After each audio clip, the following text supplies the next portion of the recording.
Hello mga kaiklabo!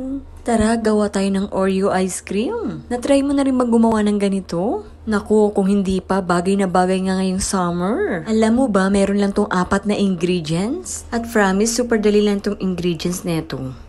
At para sa mga ingredients neto, maglagay lang tayo dito ng 1 can na evaporated milk, 1 cup na all-purpose cream, Alaska yung brand na nilagay ko, 1/2 cup na condensed milk, at yung panglas, 3/4 cup na Oreo. Halu-haluin lang natin to. At pagkatapos nga natin mahalo to, ilalagay naman natin siya sa may silicone molder. At kung wala kayong silicone molder, pwede rin yung mga plastic cups. After nga na ito, tatakpan natin siya ng foil. Maglalagay rin tayo dito ng popsicle stick.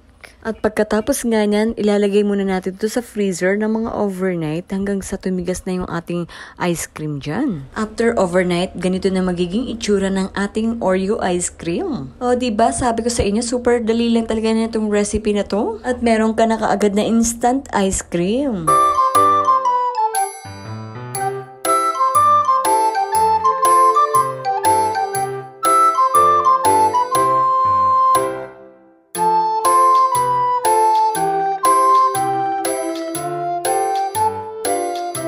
At ito na nga yung ating Oreo ice cream. At kung nagustuhan mo tong video, paki-like and share naman. Salamat po sa panonood. Sa uulitin. Tara, tikman na natin tong napakasarap na Oreo ice cream. Super yummy!